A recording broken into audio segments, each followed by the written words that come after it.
Hoy presentamos la conferencia del doctor Abel Miró, disertante invitado por la Sociedad Tomista a brindarnos su exposición sobre la belleza como una especie del bien en Santo Tomás de Aquino.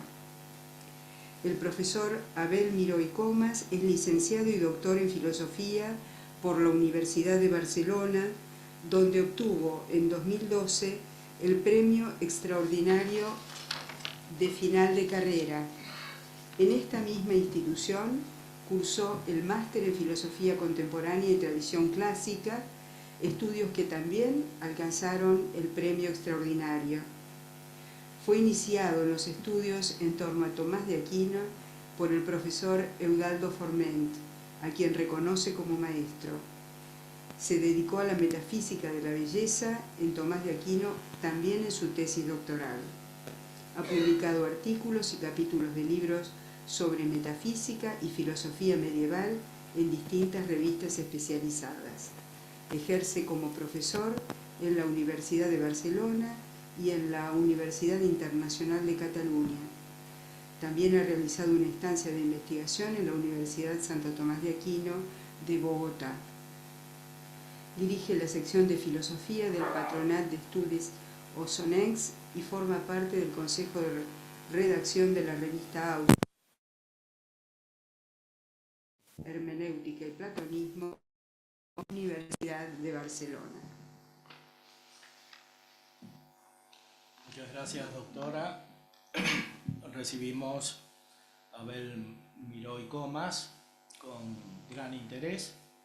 Las cuestiones metafísicas no son siempre las que están más de moda, naturalmente, pero son las más importantes. Ya desde la filosofía antigua, desde Platón, desde Aristóteles, el saber humano, en su sentido principal, consistió y se apoyó sobre la filosofía primera, como dice Aristóteles, pero mucho más sucede esto en el ámbito del pensamiento cristiano, que sin dejar de ser científico, filosófico, lleva la capacidad de la mente humana a un nivel superior en cuanto está perfeccionada, iluminada por la luz del Verbo que ilumina a todo hombre que viene a este mundo. Pero muy especialmente se nota esta iluminación en el tema de la belleza. Dionisio Areopagita conecta la luz con la belleza. El bien es luz, belleza y amor. Al mismo tiempo que perfecciones metafísicas son estas perfecciones reflejos de la Santísima Trinidad. La luz es un componente esencial de la belleza. Y la belleza suscita el amor. Están íntimamente relacionados entre sí estos que todavía no se llamaban trascendentales, mejor eran perfecciones del ser o atributos, si se quiere, del ser. La palabra trascendental es posterior. Como sabemos, no se encuentra en el uso actual en Santo Tomás de Aquino. El tema de la belleza, por otra parte, tiene muchas implicancias, sea filosóficas como teológicas. Desde el punto de vista teológico, recordemos que la gracia es una cierta belleza, un cierto decoro. Y desde el punto de vista filosófico, tiene un papel fundamental, no solo como perfección metafísica, sino también como perfección sensible y física. Demos la palabra entonces al doctor Abel Miró y Comas, que nos iluminará acerca de este tema tan importante. Perfecto, muchísimas gracias. Antes de nada, pues me gustaría agradecer a la Facultad de Filosofía y Letras de la Universidad Católica de Argentina y a la Sociedad Tomista Argentina, y muy especialmente a su presidente, al prevero doctor Ignacio Andereggen, que me hayan invitado a hablarles. Para mí es un honor poder hablar en un centro tomista tan importante como es este. Bien, como indicó el doctor Andereggen, el título de mi conferencia es La belleza como una cierta especie del bien en Santo Tomás de Aquino. Bien, pues vamos allá.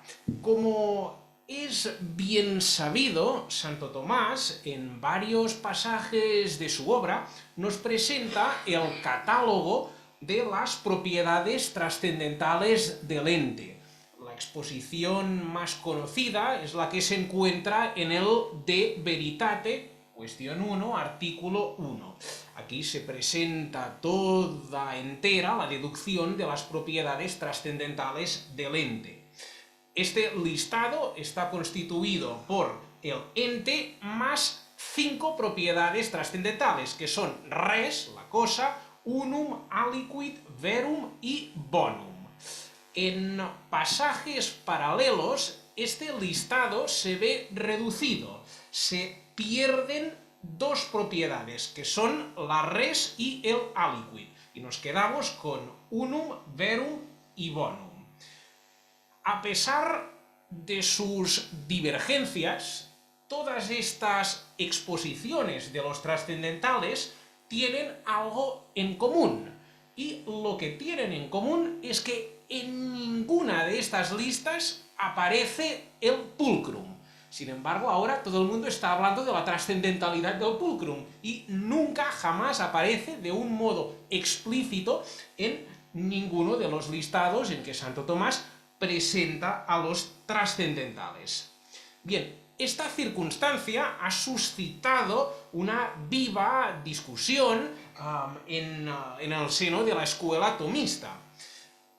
Y esta discusión es el famoso debate acerca de la trascendentalidad de la belleza.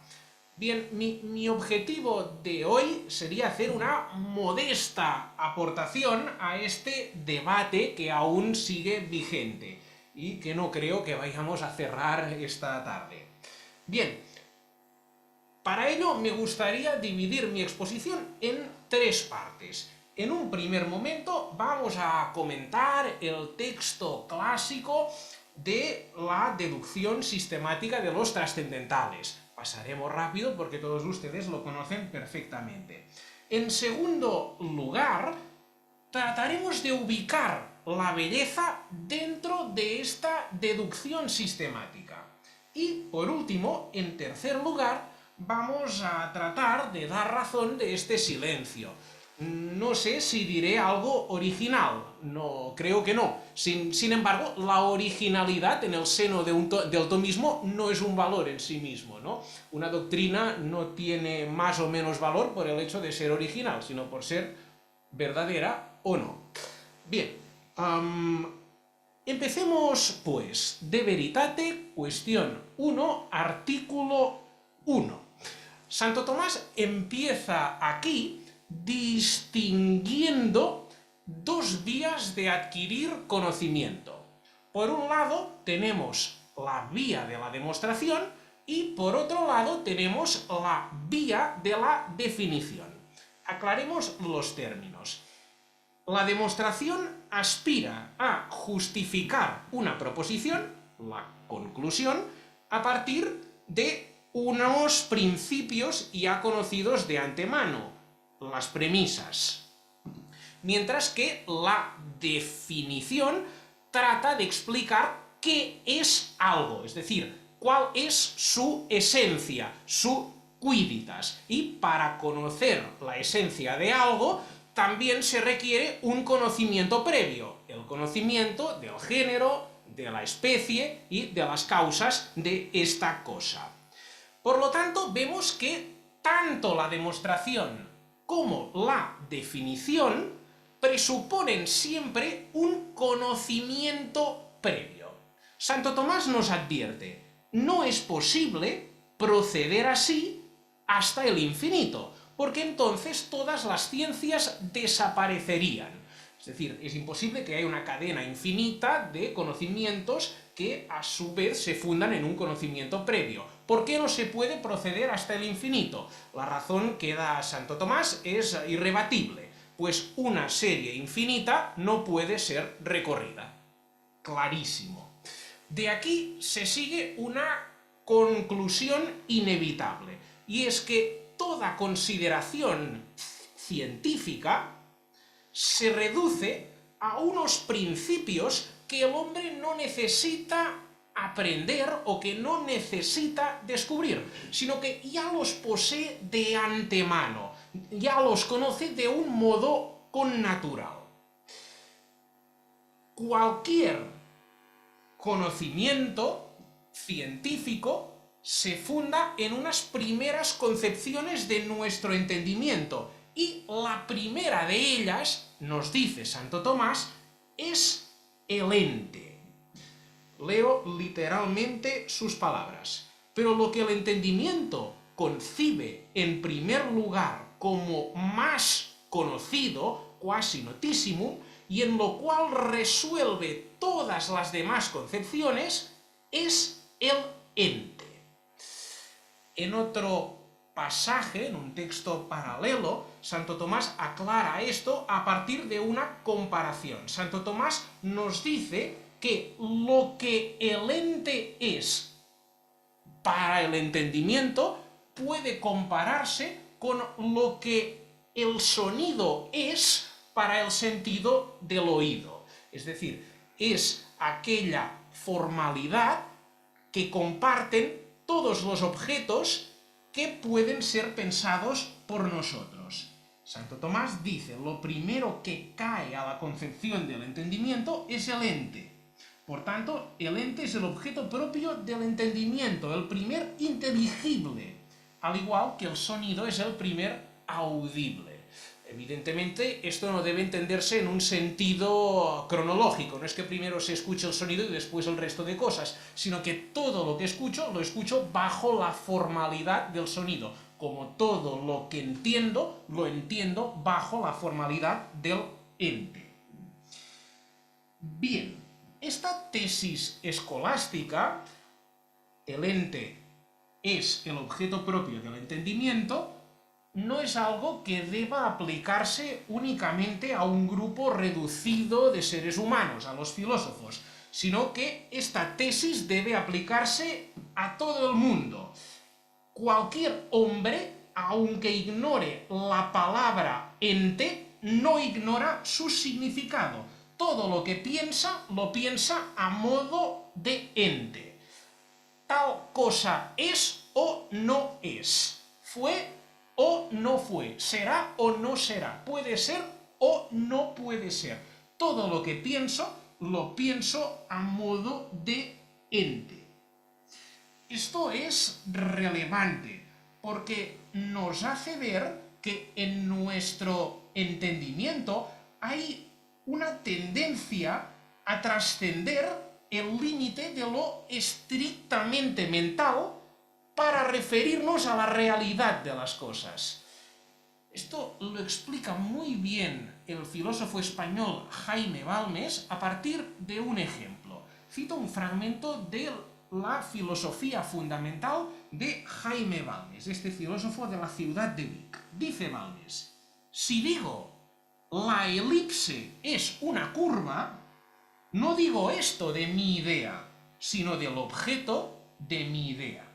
Bien sabemos que nuestras ideas no son elipses, que dentro de nuestra cabeza no existen, y que cuando pensamos, por ejemplo, en la órbita de la Tierra no está en nosotros. ¿De qué hablamos, pues? No de la idea, sino de su objeto, no de lo que está en nosotros, sino de lo que hay fuera de nosotros. Fin de la cita. Nuestras afirmaciones y negaciones se refieren, pues, siempre a la realidad de las cosas, a lo que hay, a lo que existe, a lo que es o puede ser, esto es, al ente. Si el ente no fuera el primum cognitum, el primer conocido, el primer inteligible, se desvanecerían todas las ciencias, caerían, se derrumbarían. Hay otro fragmento de Balmes que nos ayuda bien a ver la importancia que tiene el ente dentro del conocimiento científico. Balmes nos propone un diálogo entre un profesor de matemáticas y un discípulo.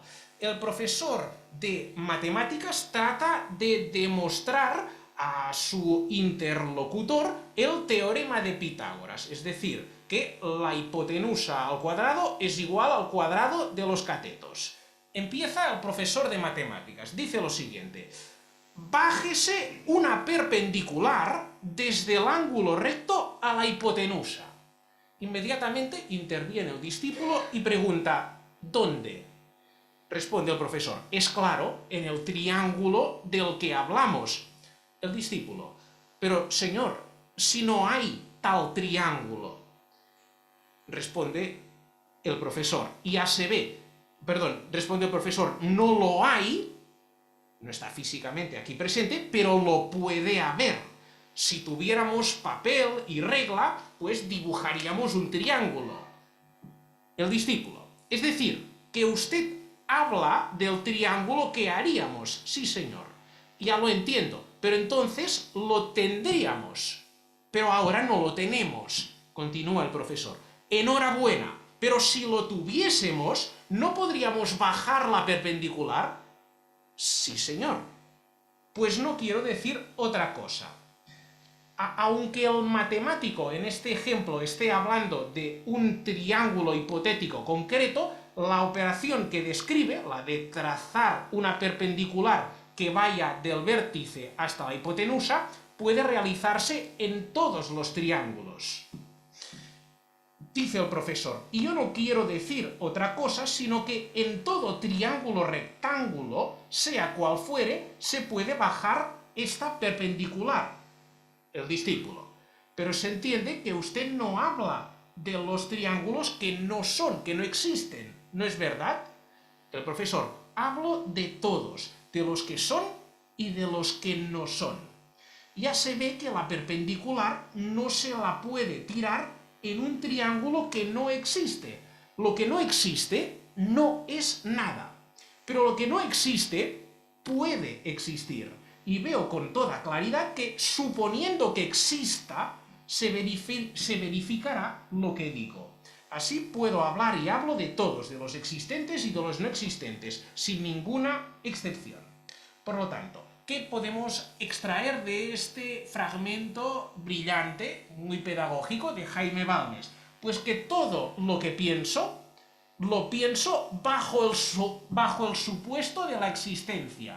Lo pienso como ente en acto, como ente que tiene el ser en acto, o por lo menos como ente que puede tener el ser, como ente en potencia o ente posible.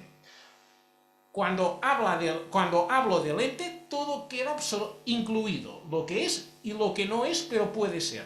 Fuera del ente solo hay la nada, que no es lo que no existe en acto, sino aquello que ni existe ni puede existir.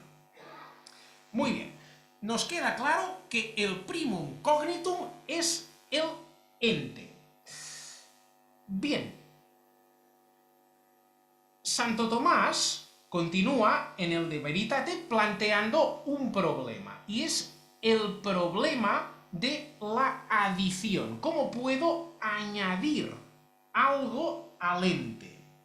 Dice Santo Tomás: es necesario que todas las otras concepciones del entendimiento se obtengan añadiendo algo al ente. Si el ente es el primum cognitum, el primer inteligible, todo el resto de concepciones añade algo al ente, lo supone y le añade algo. Esto conlleva necesariamente una dificultad, y es que yo no puedo añadir al ente nada que sea extraño, ajeno a él. No puedo añadir al ente algo que esté fuera del ente, porque fuera del ente hemos dicho que solo hay la nada. No puedo añadir la nada al ente, ¿no? ¿Cómo es posible añadir algo al ente? Bien, Santo Tomás, en este sentido, nos dice que hay dos posibles modalidades de añadir algo al ente. Hay dos grandes modos de añadir algo al ente. Hay dos tipos de predicados que pueden añadirse al ente. En primer lugar, tengo aquello a lo que Santo Tomás llama un modo especial del ente. Bien, Santo Tomás me dice que puedo añadir al ente algunos predicados que determinan el ente, lo circunscriben a un ámbito concreto de la realidad. Estos serían todas las nociones categoriales, ¿no? Cuando hablo de las perdices, cuando hablo de las piedras, cuando hablo de las nubes, hablo de un grupo específico, reducido de entes. Estos serían los predicados específicos que puedo añadir al ente. Y no los añado como si se tratara de algo ajeno al ente, sino que son modalidades, modos de ser del ente, modos específicos del ente. En segundo lugar, tengo los modos generales del ente. Estos serían ya los trascendentales. Son aquellas características, aquellas propiedades que acompañan al ente en tanto que ente. La extensión de estas propiedades es la misma que la extensión del ente. Se trata de propiedades que pertenecen al ente no por ser esto o aquello, sino sencillamente por el hecho de ser. Bien, toda propiedad general del ente, todo trascendental, debe cumplir tres características, tres condiciones. Veamos cuáles son. Es importante ver esto para evaluar si la belleza es o no es un trascendental. Primera condición, la conversión con el ente. Es decir, en la realidad de las cosas, aquello que significan los distintos trascendentales es exactamente lo mismo que significa la palabra ente. Tienen una extensión idéntica y se refieren en la realidad exactamente a lo mismo. La primera condición que debe cumplir todo trascendental es la conversión con el ente. Esto tiene una consecuencia, y es que si invierto el orden del sujeto y del predicado, es decir, si en lugar de decir el ente es uno, digo el uno es ente, la verdad del juicio permanece idéntica, pues los dos términos, ente y uno, se refieren en la realidad exactamente a lo mismo. Primera condición, la conversión con el ente. Veamos cuál es la segunda condición. La segunda condición es que los distintos trascendentales se distinguen entre sí con una distinción de razón con fundamento imperfecto en la realidad. Tratemos de explicar lo que acabamos de decir. Hemos dicho que entre los trascendentales no hay una distinción real, porque en las cosas se refieren exactamente a lo mismo. Entre ellos hay únicamente una distinción conceptual, mental, una distinción de razón. Al margen del entendimiento humano, en las cosas, los trascendentales son exactamente lo mismo. Ahora bien, ¿significa esto que se trata de palabras sinónimas? Si en la realidad significan exactamente lo mismo, son términos sinónimos como perro y can. Pues no. Designan conceptos distintos. Hay una distinción conceptual. esta distinción tiene un fundamento en la realidad. Este fundamento puede ser de dos tipos.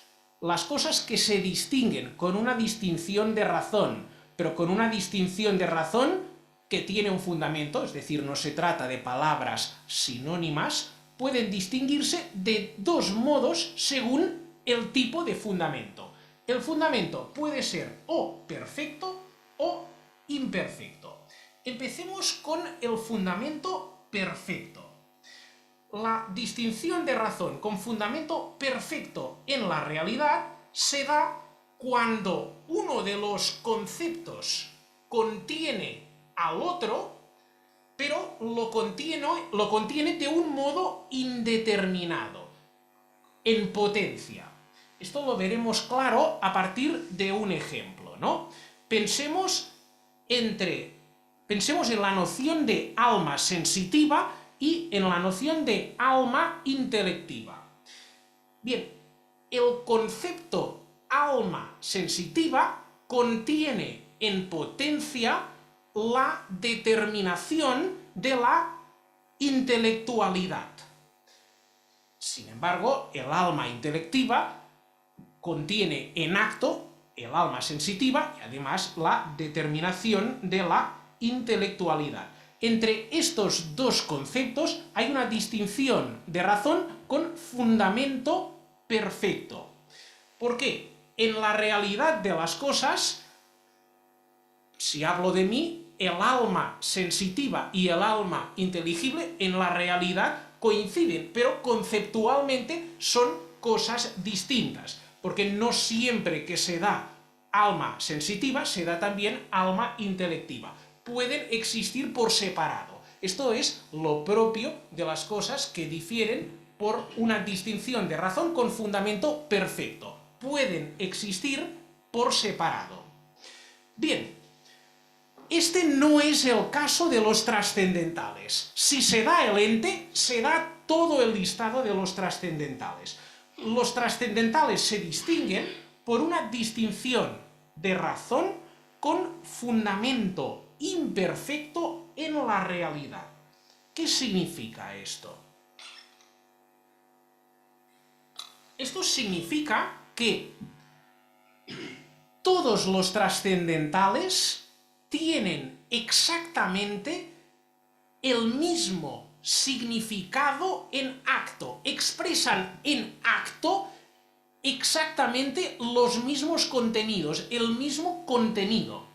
Entonces, ¿estamos hablando de términos sinónimos? No.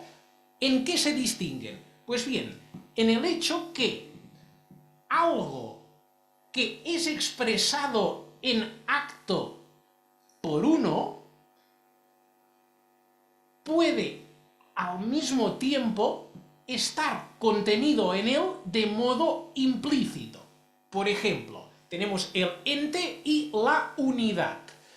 Ente y unum en la realidad aluden exactamente a lo mismo. El contenido de ente es exactamente el contenido de unum. ¿En qué difieren, pues? En que el unum explicita algo que es significado en acto por ente, pero de manera implícita.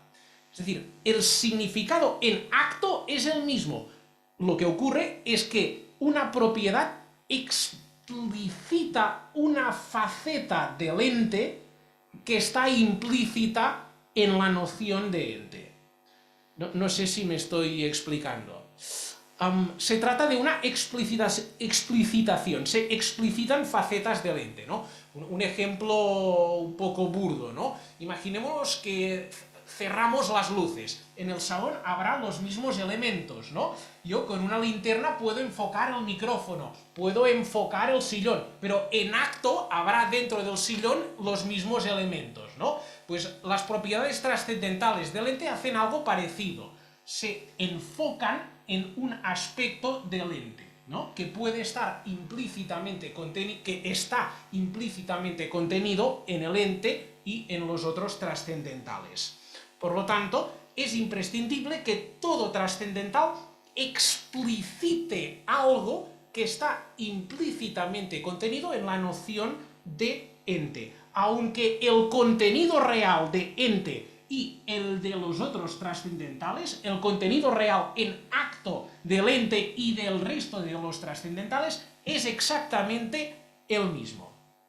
Bien, y por último tenemos la tercera condición que deben cumplir todos los trascendentales, y es que deben derivarse a partir de un proceso gradual y ordenado. Muy bien, ahora de un modo muy rápido vamos a ver cómo se obtienen los distintos modos generales del ente, las distintas propiedades generales del ente. Bien, la primera propiedad general del ente con la que nos encontramos es la res o cosa. Vale. Si se toma el ente en sí mismo y se le quiere añadir algo sin restringirlo a un modo específico del ente, solo me queda una opción, y es predicar del ente algo que ya esté incluido en su noción. Es decir, si quiero afirmar algo del ente y no especificarlo, no restringirlo, solo puedo predicar del ente algo que esté contenido en su noción.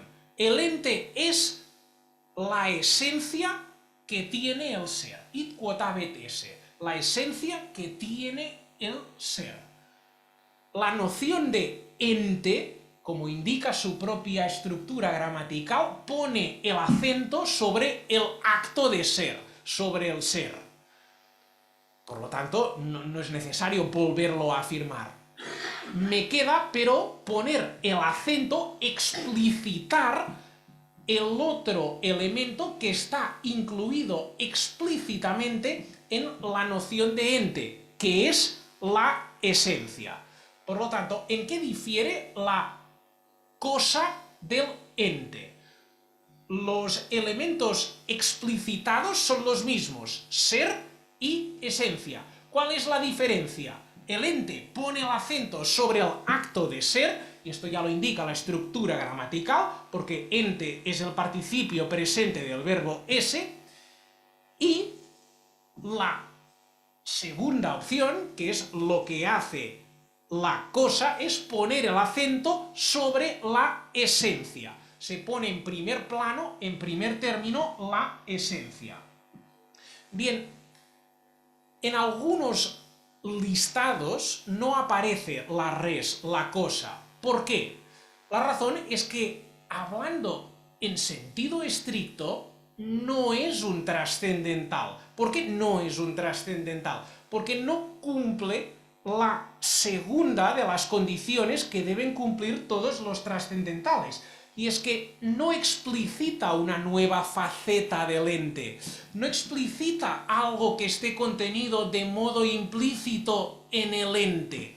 Los elementos explicitados son los mismos, esencia y ser. Lo único que cambia es el orden de exposición, ¿no? Lo que se pone en primer plano y lo que se pone en segundo plano. Pero, propiamente hablando, la cosa no añade nada al ente. Por ello, en algunos listados, Santo Tomás prescinde de la cosa. En otros la añade. ¿Por qué la añade? Porque cumple las otras dos condiciones. Se convierte con el ente y se obtiene de modo racional a partir de una deducción.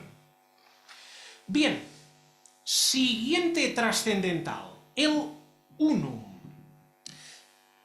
En este caso, tomo el ente en sí mismo y, como ya no puedo afirmar algo más de él sin especificarlo, lo que hago es negar algo del ente.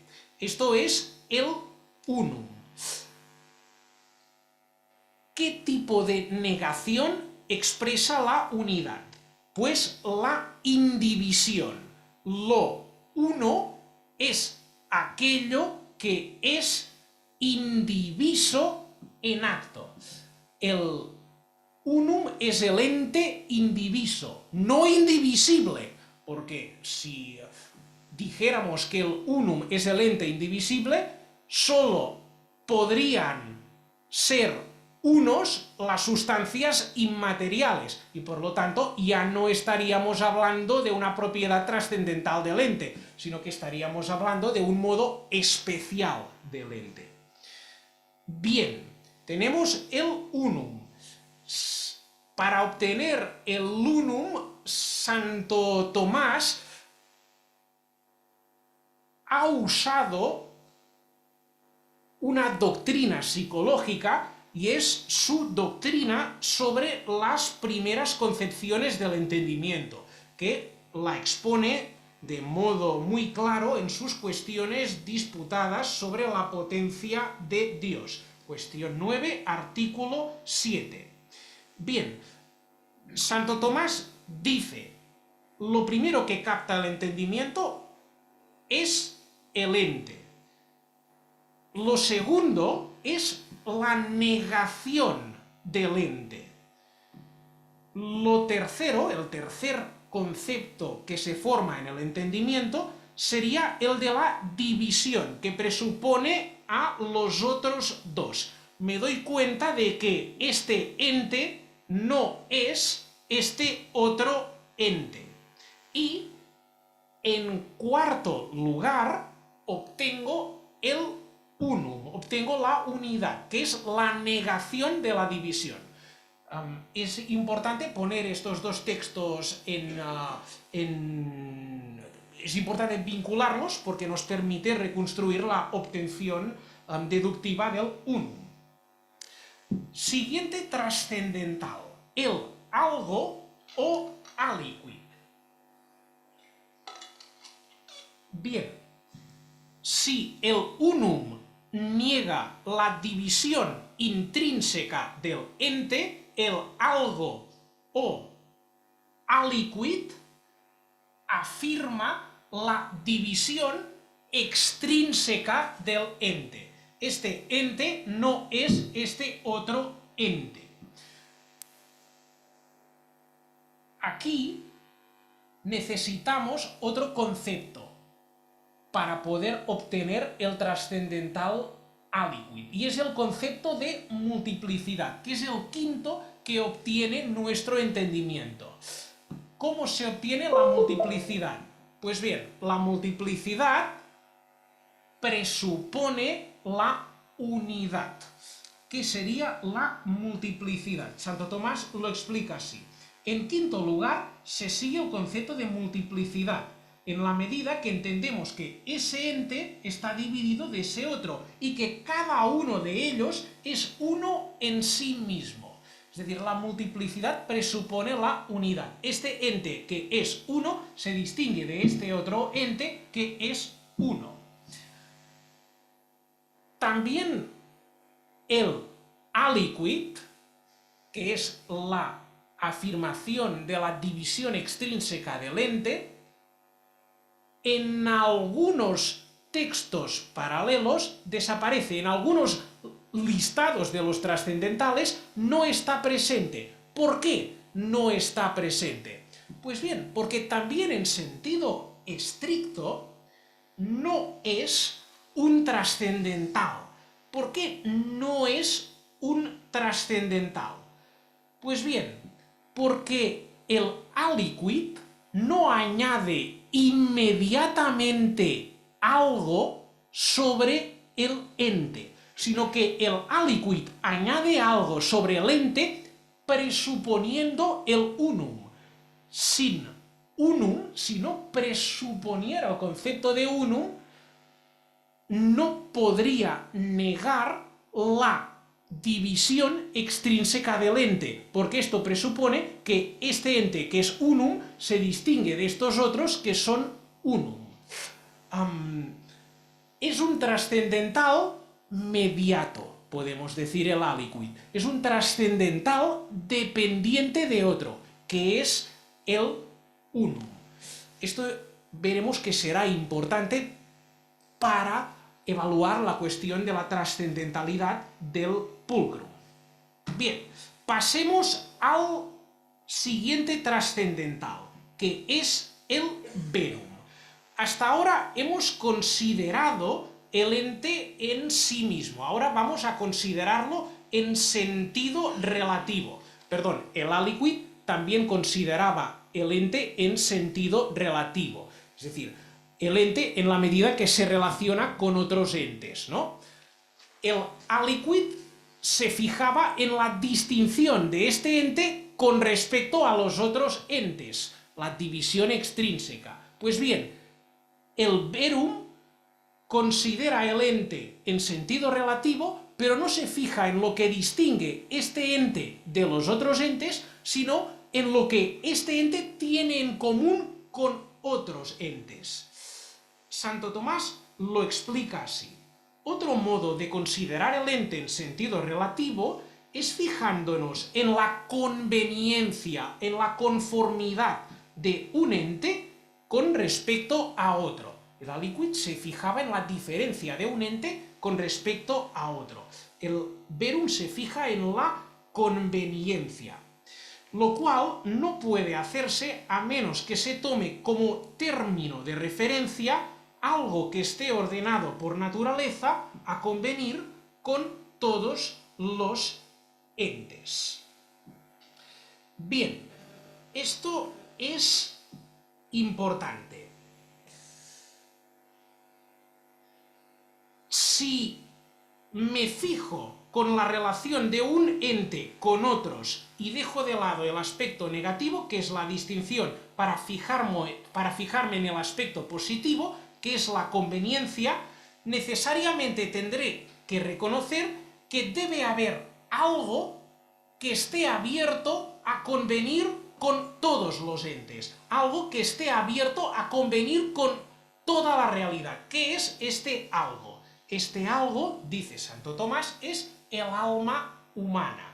Y el alma humana puede convenir, puede conformarse con todos los entes de dos modos distintos, a partir de dos potencias, de dos facultades, que son la inteligencia y la voluntad.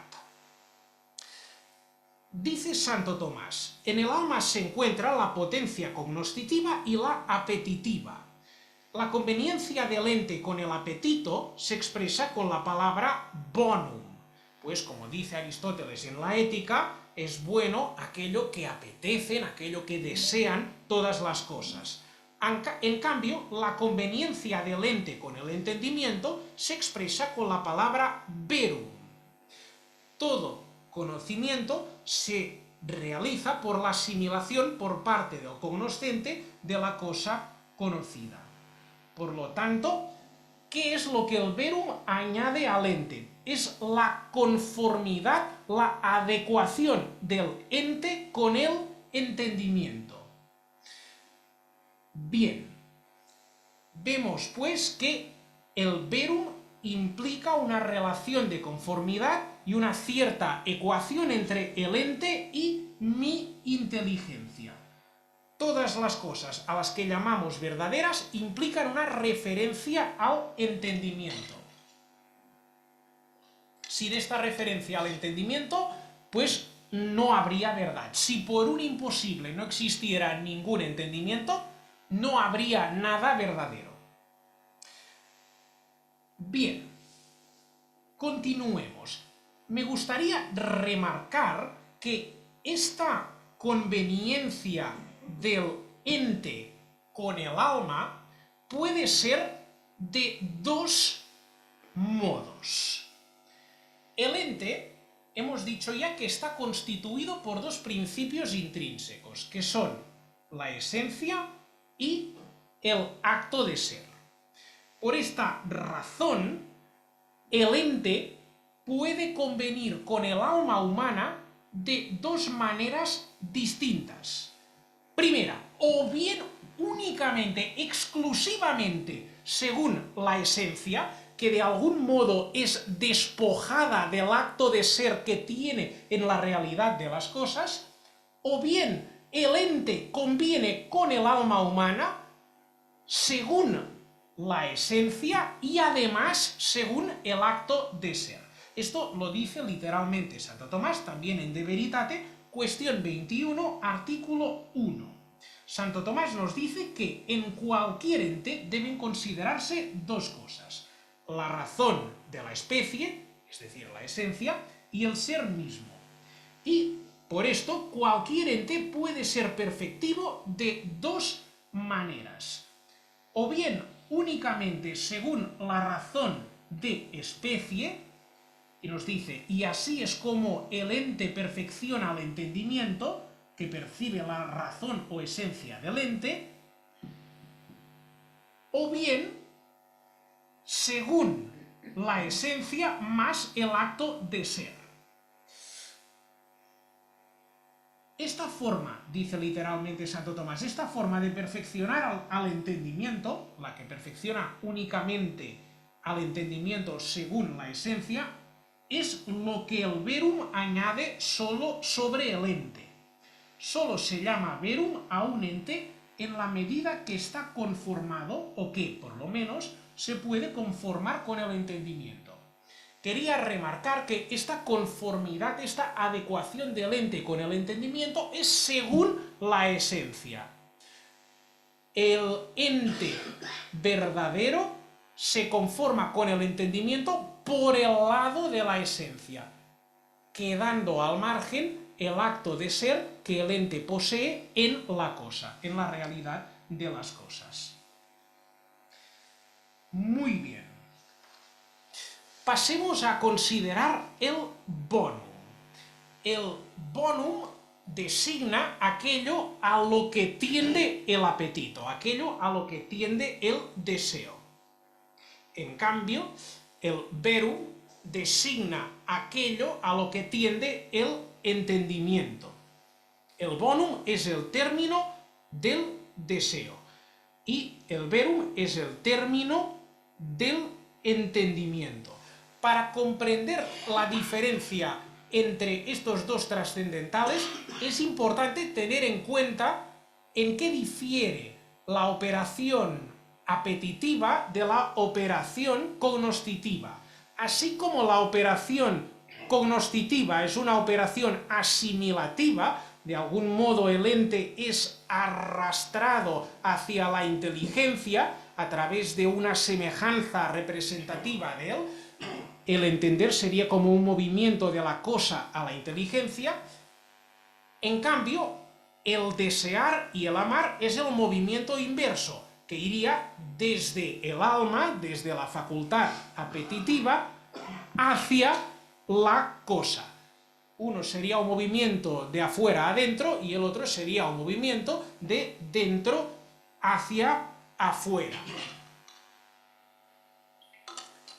El término del conocer es el ente tal y como existe en mi alma.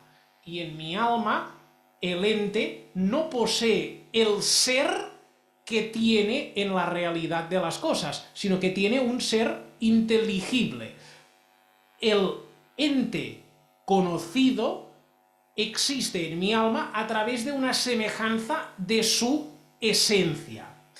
En cambio, el término del deseo, el término del apetito, es el ente tal y como existe en sí mismo en la realidad de las cosas, tal y como es, con su esencia y con su acto de ser natural. Bien, dicho esto, podemos extraer dos conclusiones acerca del verum y del bonum. La primera, el bonum no solo perfecciona al alma humana según su esencia, sino también según su esse naturale, o sea, según el ser que posee en las cosas singulares. Lo dice literalmente Santo Tomás. El ente es perfectivo de otro, no solo según la razón de la especie, sino también según el ser que tiene en la naturaleza de las cosas. Y de este modo es como el bonum es perfectivo. Es decir, el bonum es perfectivo del alma según el ser y según la esencia.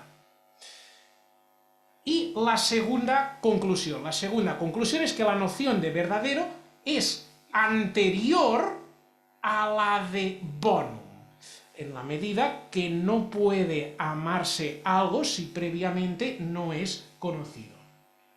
Bien, se termina aquí la deducción sistemática de los trascendentales y el pulcrum no aparece por ninguna parte. Santo Tomás guarda un silencio absoluto, un silencio sepulcral acerca de la belleza. ¿Dónde deberíamos ubicar la belleza? Si es que tiene alguna cabida dentro de esta magnífica deducción sistemática de los trascendentales. Bien, de entrada, la pregunta que debemos hacernos es si el pulcrum tiene o no tiene un carácter trascendental. La respuesta es sí. Y esto sí que lo afirma explícitamente Santo Tomás. Digamos, hasta aquí no puede haber discusión alguna. Santo Tomás defiende explícitamente la coincidencia en la realidad de las cosas entre el pulcrum y el bonum. Dice Santo Tomás, cito literalmente un pasaje clásico, ¿no? Suma Teológica, primera parte, cuestión 5, artículo 1. Dice Santo Tomás, el pulcrum y el bonum se identifican en un mismo sujeto, es decir, en la realidad de las cosas se identifican. Se identifican en la realidad, no en el plano conceptual. Bien, a continuación Santo Tomás justifica el porqué de esta identificación, y lo hace así, porque las dos se fundan sobre lo mismo, es decir, sobre la forma. Y por este motivo, lo bueno es alabado como bello. En otro fragmento dice, el pulcrum es lo mismo que el bonum, difiriendo de él únicamente por la razón. Tenemos pues que en la realidad de las cosas, pulcrum y bonum designan exactamente lo mismo. Teniendo en cuenta esto, es muy fácil deducir la trascendentalidad del pulcrum. El argumento tiene una consistencia maciza. Sería el siguiente. Si el pulcrum se identifica con el bonum y el bonum a su vez se identifica con el ente, y tanto el bonum como el ente son nociones trascendentales, de aquí se sigue necesariamente que el pulcrum tiene un carácter trascendental, ¿no? Es innegable. Si el pulcrum se identifica con el bonum y el bonum se identifica con el ente, y tanto el bonum como el ente son nociones trascendentales, de aquí se sigue, pues, que el pulcrum debe poseer un carácter trascendental. Si se identifica con algo que tiene un carácter trascendental, también él va a tener un carácter trascendental. Bien, sin embargo, existe un reverso de la moneda. A pesar de la identificación absoluta de ambos conceptos en el plano real, Santo Tomás nos dice que entre el bonum y el pulcrum hay marcadas diferencias conceptuales. ¿Cuáles son?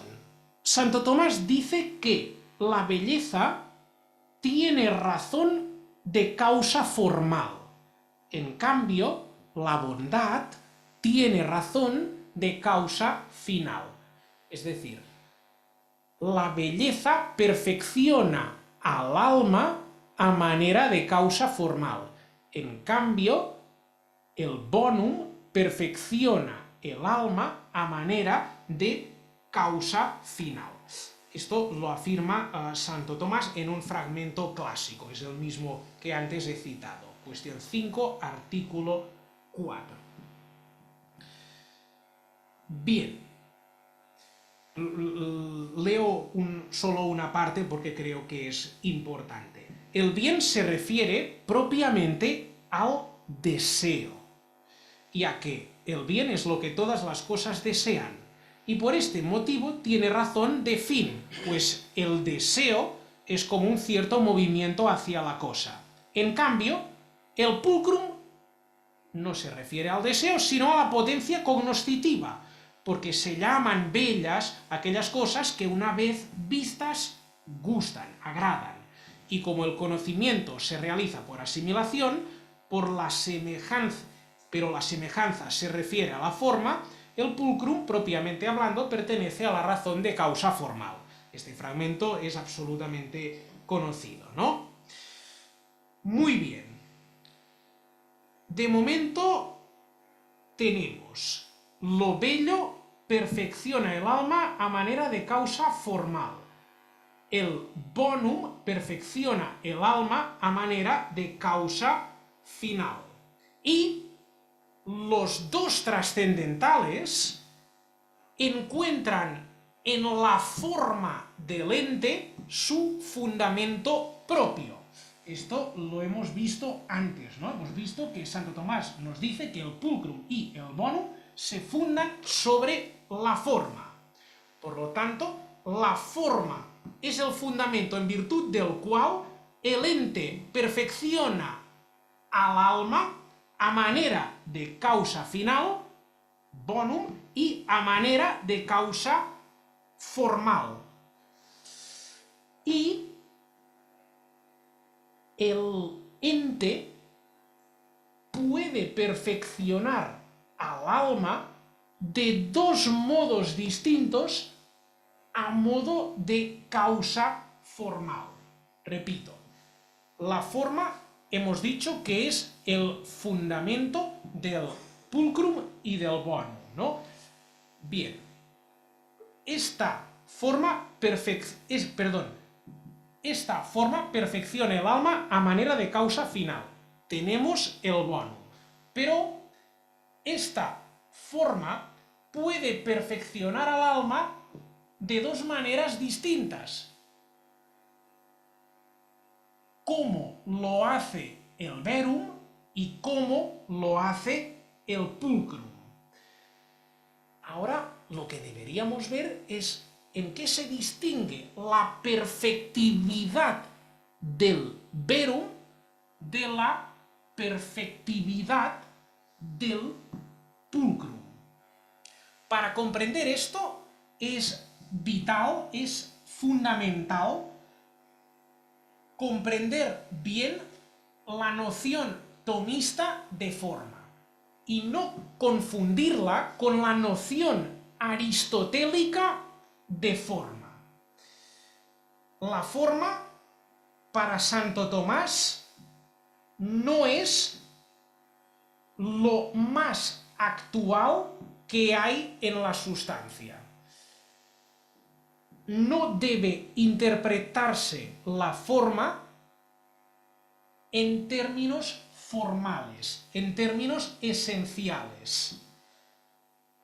Desde el punto de vista de Santo Tomás, hay algo más actual y más radical en la sustancia que su forma, y esto es el acto de ser. Es decir, más radical que la forma de la sustancia, más actual que la forma de la sustancia, es el ser de esta forma y a través de ella de toda la sustancia. Esto lo afirma explícitamente Santo Tomás. Santo Tomás, Suma contra los Gentiles, libro 2, capítulo 54. Dice literalmente, la forma no es su ser. La forma se compara con el mismo ser como la luz con el lucir o brillar. Es decir, la forma se compara con el mismo ser como su acto, porque el lucir es el acto de la luz. Como la blancura, introduce otra comparación, con el ser blanco. El ser blanco es el acto de la forma de la blancura. Concluye, es decir, la forma se compara con el ser como con su acto. Cuando Santo Tomás habla de forma, debemos distinguir en el seno mismo de la forma dos elementos. el elemento especificativo, el elemento receptivo del ser y lo recibido y perfectivo, que sería el mismo acto de ser. En el comentario de Santo Tomás a los nombres divinos, en un fragmento al que aludía antes el doctor Andereggen, toda forma por la que algo tiene el ser es una cierta participación de la claritas divina. La claritas, la luz de la que habla aquí Santo Tomás y que es un componente intrínseco del pulcrum, se identifica con el acto de ser. La claritas para Santo Tomás es idéntica al acto de ser. Dice Santo Tomás, repito la cita, toda forma por la que algo tiene el ser, toda forma por la que algo tiene el ser, es una cierta participación de la claritas divina. Comparemos este fragmento con el siguiente, del comentario de Santo Tomás a la física. Primer libro, lección 15. Toda forma es una cierta participación por semejanza del ser divino. Vuelvo al texto anterior. Toda forma por la que algo tiene el ser es una cierta participación de la claritas divina. Toda forma es una cierta participación por semejanza del ser divino. Toda forma es una cierta participación del ser, es una cierta participación de la claritas. Estamos diciendo lo mismo. Vale. De momento se ha dicho que el ente, por su forma, puede perfeccionar el alma como causa final o bien como causa formal.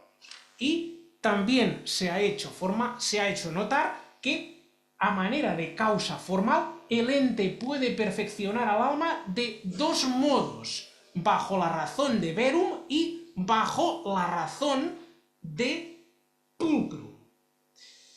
Bien, en el caso de lo verdadero, la forma del ente perfecciona el alma como principio determinativo de la esencia. En efecto, por la forma que tiene una cosa, esa cosa tendrá una esencia u otra. Porque una vaca tiene la forma de vaca, tiene la esencia de vaca. La forma es principio especificativo de la sustancia. En el caso de lo verdadero, la forma del ente perfecciona el alma en la medida que esta forma es el principio determinativo de la esencia del ente. Digamos, por el lado de lo especificativo, de lo limitante del acto de ser. En el caso de lo bello, la forma del ente perfecciona el alma no por el lado del límite, del receptáculo, de la potencialidad, sino por el lado de lo recibido, por el lado de lo actual, de lo perfectivo, en definitiva, por el lado del ser, por el lado de la claritas. Y esto es algo que resulta imposible de fijar a través de un género o de una especie. El ser es algo que resulta imposible de conceptualizar. Lo más real de toda la realidad, el acto de ser, es algo desconocido, es algo misterioso. El verum perfecciona el alma por el lado de la esencia. La forma del ente perfecciona el alma en la medida que es principio especificativo del ente, en la medida que la forma es lo que hay de conceptualizable, de inteligible en el ente. En cambio, lo bello perfecciona el alma por el lado del ser. Y hemos dicho que el ser es algo que no se puede fijar en términos genéricos o específicos. El conocimiento que tenemos del ser es un conocimiento de otro tipo, no es un conocimiento objetual, es un conocimiento de tipo experiencial, es un conocimiento de tipo vivencial. existencial. Es un conocimiento parecido a aquel en virtud del cual cada uno se conoce a sí mismo en tanto que es. Es algo parecido al conocimiento que cada uno tiene de su propio yo, de su propio ser.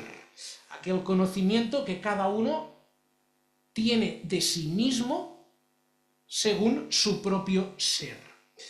Bien, la afirmación de Santo Tomás, según la cual el pulcrum pertenece a la razón de causa formal, debe entenderse en el sentido que perfecciona el alma, ocasionando en ella una comunión con el ente, una conexión natural con el ente, que no está fundada en la esencia, como es el caso del verum, sino que está fundada en el ser. Bien, y ya voy terminando, paso a las conclusiones, ¿no? Hemos dicho, todo trascendental se identifica en la realidad con cualquier otro. El pulcrum se identifica en la realidad con el bonum y solo se distingue de ella por la razón. El pulcrum solo se distingue del bonum de manera mental, de manera conceptual. Ahora bien, esto no es algo privativo o exclusivo del pulcrum y del verum. En la realidad de las cosas, todos los trascendentales son exactamente lo mismo. Bien, lo que me gustaría indicar es que la identificación entre lo bueno y lo bello posee en el pensamiento de Santo Tomás un perfil aún más acusado que en el resto de los trascendentales. ¿Por qué razón? La identificación entre el bonum y el pulcrum, considerada por el lado de las cosas singulares, es absoluta. Pues bien, esta identificación también existe por el lado del concepto. El concepto de bonum y el concepto de pulcrum están íntimamente conectados, y la prueba es que Santo Tomás siempre los presenta unidos, siguiendo aquí a Dionisio Areopagita, ¿no? Bien, la afinidad entre el bonum y el pulcrum puede examinarse desde dos ángulos distintos. Primera perspectiva. Si considero el efecto que el bonum y el pulcrum ejercen sobre el alma, veré que el bonum y el pulcrum tienen muchos puntos en común. Recordemos la clásica definición de bonum. Es bueno aquello que en sentido absoluto gusta. El bien es lo que todas las cosas desean. La definición de bello. Es bello aquello cuya aprehensión gusta, aquello que una vez captado, entendido, conocido, gusta. Se llaman bellas aquellas cosas que una vez vistas gustan.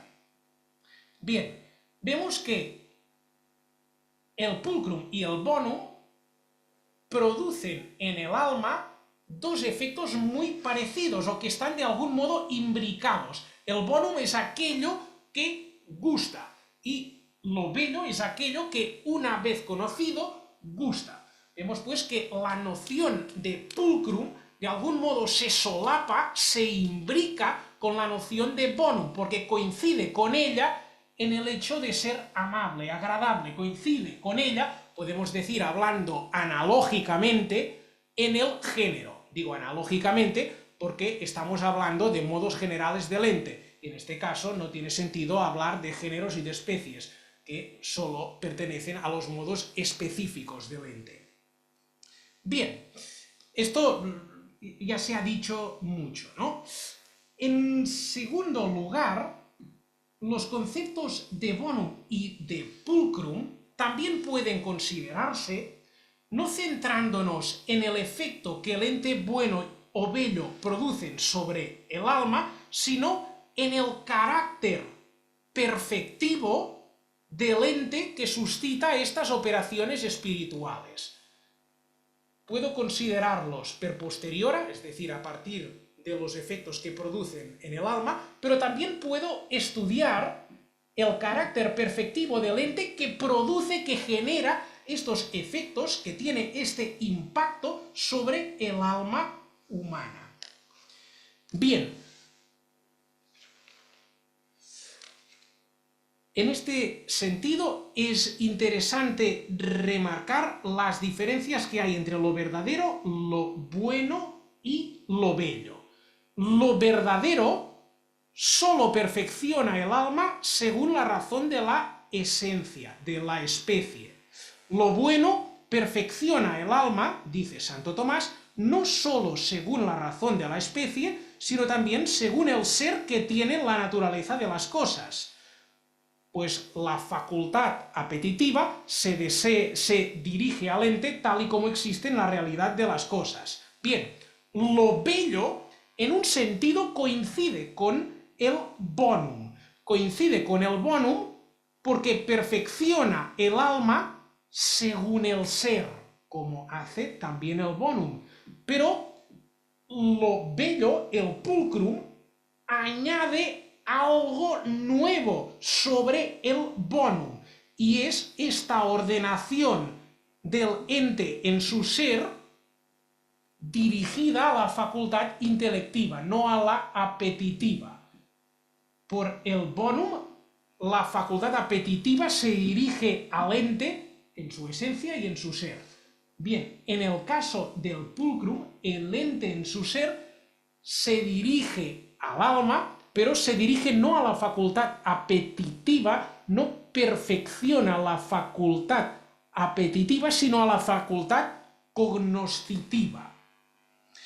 Esto que estoy diciendo es afirmado literalmente por Santo Tomás en un fragmento que muchas veces ha pasado desapercibido, o bien no se lee con toda su profundidad. Este fragmento pertenece al comentario a los nombres divinos, libro cuarto, lección quinta. Dice Santo Tomás: aunque el pulcrum y el bonum sean lo mismo con respecto al sujeto, sin embargo difieren según la razón.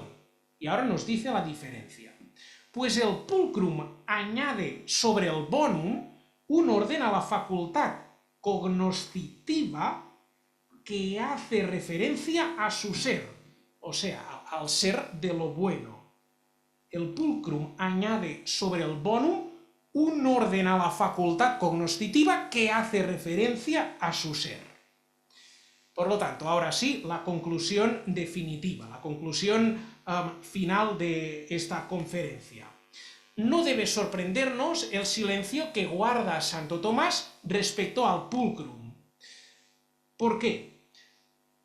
Al hablar del bonum, ya incluye al pulcrum. Son dos conceptos que están muy conectados. Tanto si considero al bonum y al pulcrum por el lado de los efectos que tienen sobre nuestra alma, como si los considero por el lado del carácter perfectivo que tiene el ente bueno y el ente bello. Son dos nociones íntimamente conectadas. La belleza, por su íntima conexión con la bondad, no constituye un trascendental autónomo, sino un trascendental dependiente de otro. De forma análoga a lo que hemos visto que ocurre con el aliquid, con el algo. La belleza es, en palabras de mi maestro, el doctor Eudaldo Forment, un trascendental de otro trascendental, o, según la expresión clásica del cardenal Cayetano, una cierta especie del bien. Muchas gracias.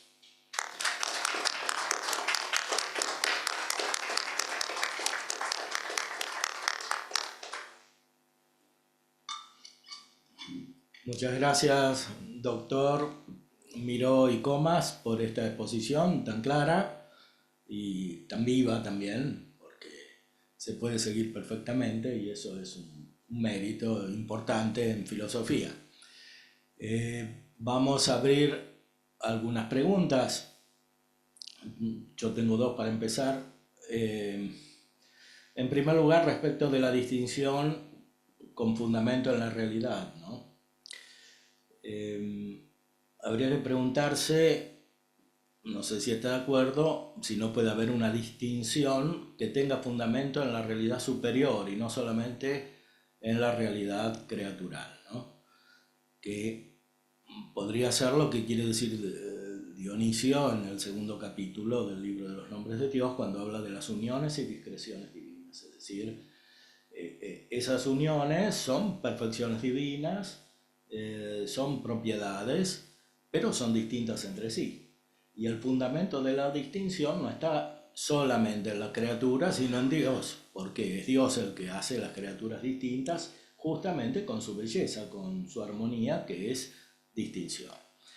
Esto es lo primero, y lo segundo está conectado con lo anterior, es decir, si en vez de la palabra concepto que usted utilizó, no se podría usar la palabra noción, que aparece, por ejemplo, en la Suma de Teología, refiriéndose a las personas y a la distinción entre las personas, porque claramente no podemos tener conceptos de las personas, pero de alguna manera tenemos nociones que son como reflejos o participaciones en nuestra mente de las propiedades de las personas. Perfecto, muchísimas gracias por estas preguntas. Si no lo recuerdo mal, el segundo capítulo del Tratado sobre los Nombres Divinos es el que está ordenado a la cuestión sobre la unidad de Dios y la Trinidad en Dios, ¿no? ¿Es esto? Usted habla... Sí, es esto. Depende de si uno utiliza el texto griego o el latino. En el latino que usaba Santo Tomás, sin duda, es la Trinidad, y Santo Tomás entendió la Trinidad. Pero en el texto griego parecería que hay otro tipo de matiz. Eso es lo que, por lo menos lo que yo encontré. Y a eso me refiero, ¿no? Es decir, que el fundamento de las perfecciones comunes, como la llama ahí, porque no usa la palabra trascendental, esté en el mismo Dios. Porque Dios es la fuente de todo y también la fuente de la distinción entre las perfecciones y, por supuesto, entre las esencias.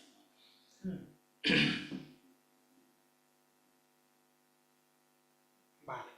En el caso de Dios, si hablamos de la distinción entre las tres personas divinas, esto ya sería una distinción real, ¿no? Ya no sería ni... pero usted me hablaba de... Si el fundamento de la distinción entre las perfecciones comunes que reciben las criaturas, Sí. además de estar en la condición creatural, no está en el mismo Dios, pero no de manera negativa, porque no puede haber nada negativo en Dios, sino positiva.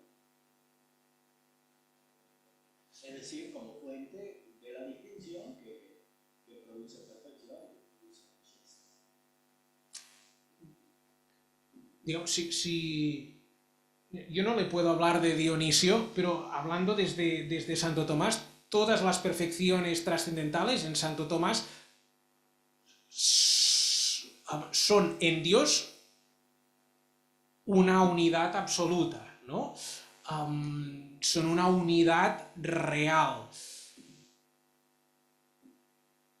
Si yo puedo distinguir en Dios entre la bondad, la belleza, pues sería a través de este mismo tipo de distinción, ¿no? Una distinción de razón, pero con fundamento imperfecto en la realidad, ¿no?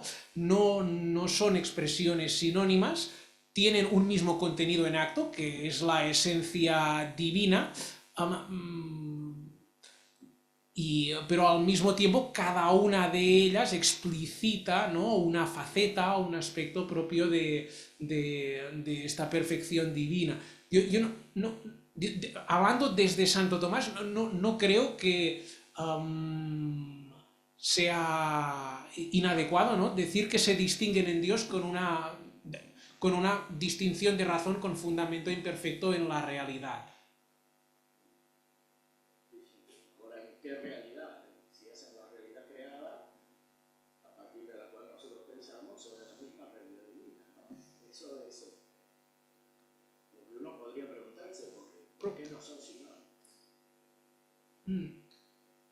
no son sinónimas porque explicitan facetas distintas, ¿no?, del ente, aunque su contenido en acto es el mismo.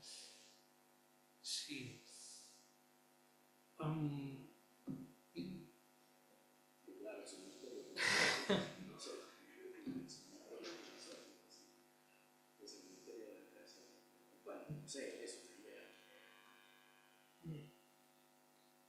Propondría una distinción distinta, ¿no? Una distinción que... El fundamento de la distinción entre las perfecciones, sí, en Dios. pero digamos Pero no un fundamento que implique negatividad, porque Dios no puede haber potencialidad o una cosa que desenfoca a la otra. Pero también incluso en las criaturas el fundamento ontológico, ¿no?, de todas estas perfecciones es el acto de ser, ¿no? Y en Dios sería igualmente el acto de ser. Pero justamente tiene todas las perfecciones. Porque ser irrestricto, ¿no? Claro, las encontramos de modo análogo en Dios y en las criaturas, ¿no? Si no, le agradezco muchísimo.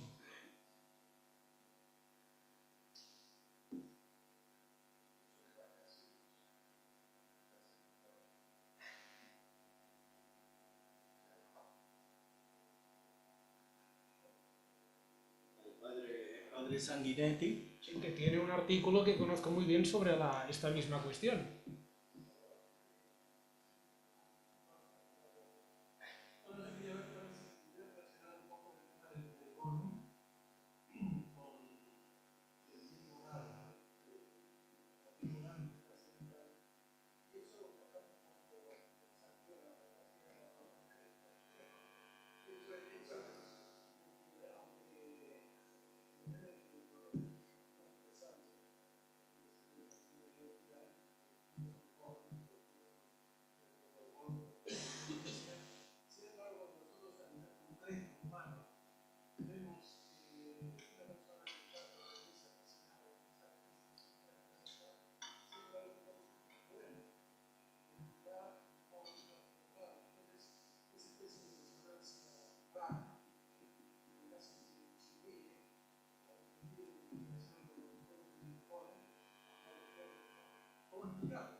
Vale. La belleza como la bondad sería una perfección gradual, ¿no? No todas las cosas participan del acto de ser en la misma intensidad, y del mismo modo que hay grados de entidad, hay también grados de bondad y grados de belleza, ¿no? Si no lo recuerdo mal, Santo Tomás, cuando habla de la honestidad, ¿no?, nos dice que el vicio contrario pues sería un apego desordenado a las cosas inferiores al hombre, ¿no?, digamos, a las cosas, a las realidades terrenales, que en sí mismas no es que no sean buenas, son buenas en la medida que son. Lo que es desordenado es este apego excesivo, ¿no? El ser propio del hombre es un ser personal, ¿no? Y el bien al que está ordenado al hombre es un bien de otro tipo, es un bien espiritual, ¿no? El problema sería en este referir, inclinarse, ¿no?, hacia realidades que tienen un grado de ser mucho más bajo que el del hombre, ¿no? Perseguir, no sé, el oro, perseguir los placeres. En cierto sentido, cuando el hombre hace esto, pues también hay una cierta pérdida de ser, no de ser sustancial, evidentemente, pero sí de ser accidental, ¿no? Operaciones a las que está ordenado no las realiza, ¿no? De algún modo queda también, cuando alguien no actúa moralmente, también queda limitado metafísicamente, pierde ser, ¿no? Pierde ser accidental, ¿no? La naturaleza humana está ordenada a ser enriquecida a través de una serie de actos segundos, ¿no? El hombre está ordenado por naturaleza a contemplar a Dios y a amar a Dios, ¿no? Cuando el hombre dirige su deseo a realidades inferiores, pues de algún modo su ser sustancial queda intacto, evidentemente, pero sí que pierde este ser accidental al que está ordenado, ¿no? Yo diría que van en paralelo, ¿no? El mal moral implica una pérdida también de ser para el hombre, ¿no?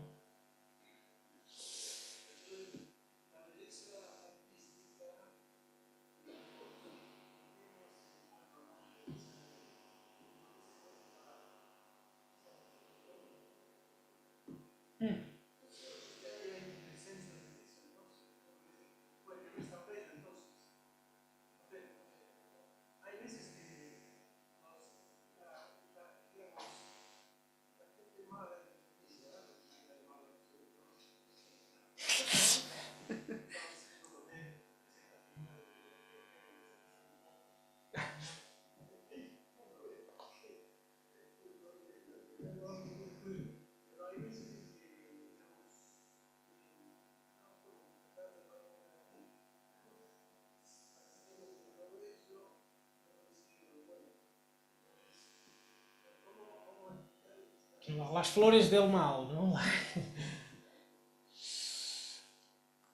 Sí, esto es un problema.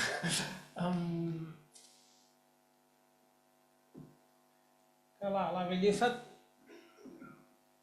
para el hombre en el estado actual tiene un carácter ambiguo, ¿no? O bien puede elevar o puede degradar, ¿no? O puede elevar hacia los bienes espirituales o puede degradar hundiendo al hombre a los bienes puramente sensuales o terrenales, ¿no? Tiene un carácter ambiguo la belleza, ¿no?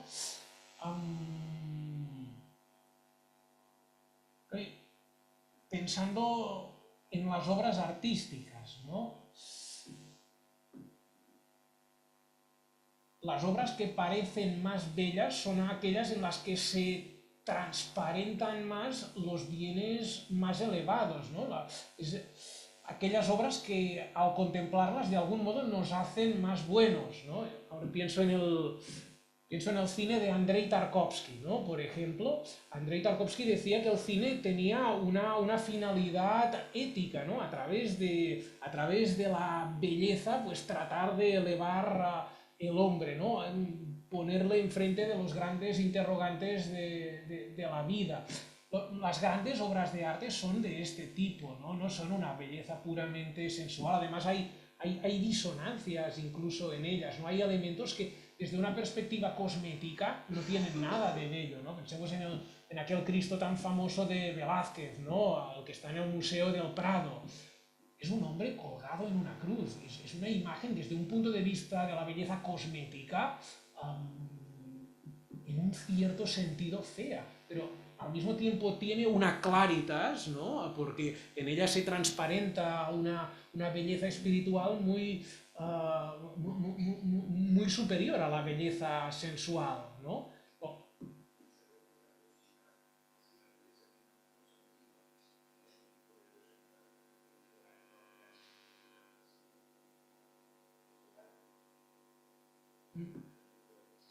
Sí, sí. Sí, que esto también es una cuestión misteriosa, ¿no? Porque la música, desde una perspectiva nítidamente metafísica, tiene una consistencia muy vaporosa. La música es un accidente del aire, es un movimiento del aire, es un accidente. ¿Qué es lo que hace que este accidente, esto que es tan pobre metafísicamente, nos interpele de un modo tan fuerte, ¿no? Pues que en este accidente se vierte la persona del creador, ¿no? Con sus inquietudes espirituales, ¿no? De algún modo se transparenta el ser personal del creador, ¿no? En esta... ¿Perdón? Sí, sí, sí, sí. Sí, sí, sí, es verdad, es verdad. Y también sobre esto que comentábamos, ¿no? Sobre esta capacidad de elevar que tiene el arte, Santo Tomás lo dice muy claramente en su definición de canto sagrado, ¿no?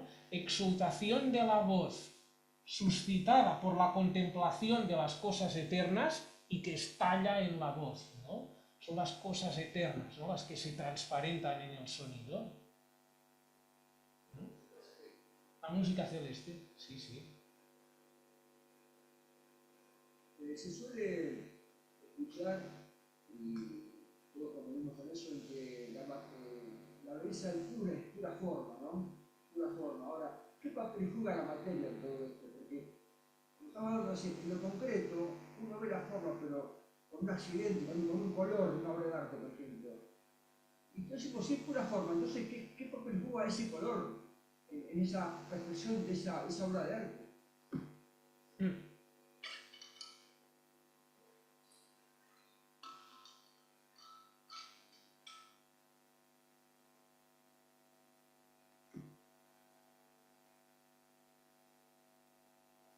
Yo creo que en Santo Tomás el principio determinativo del pulcrum, lo que hace que algo sea bello, es exclusivamente la claritas, la luz, el resplandor, ¿no?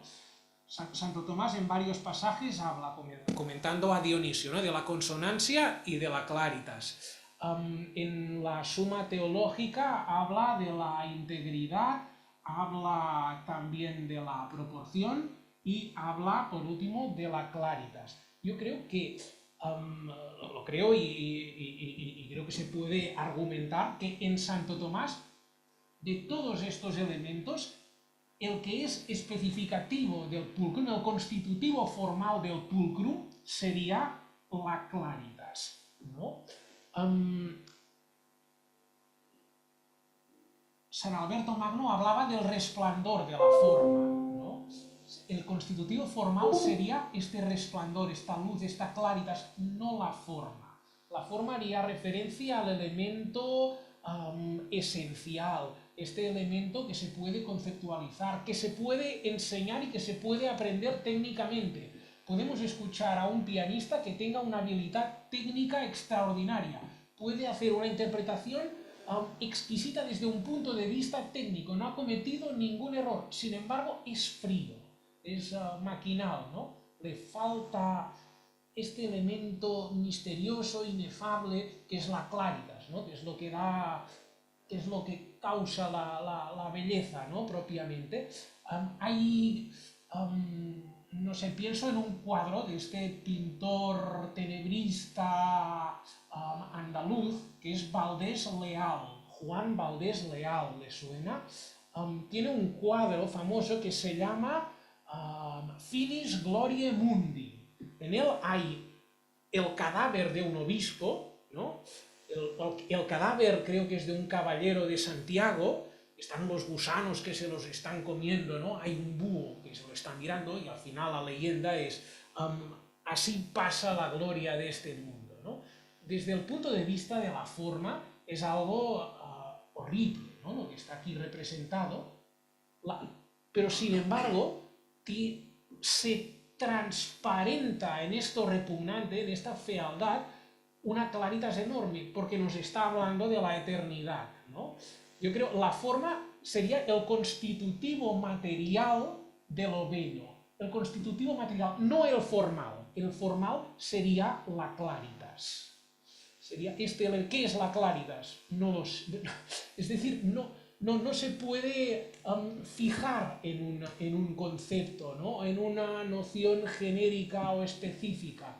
Es algo que no es de orden formal o esencial, sino de orden ontológico, hace referencia al ser, ¿no? No, un artista genial no puede enseñar a ser un artista genial a otro, ¿no? Entramos ya en el ámbito del misterio. Le puede enseñar la técnica, el constitutivo material, pero no el formal. Perdón, no sé si le he respondido. No sé, yo deduzco que no se puede separar totalmente la materia de la forma en la obra de arte, digamos. No se puede separar, ¿no? No se puede separar, pero esta materia actúa como el receptáculo de lo bello. No se puede reducir la belleza al componente material de la obra de arte. No sé si hago un comentario sobre esto, si está de acuerdo.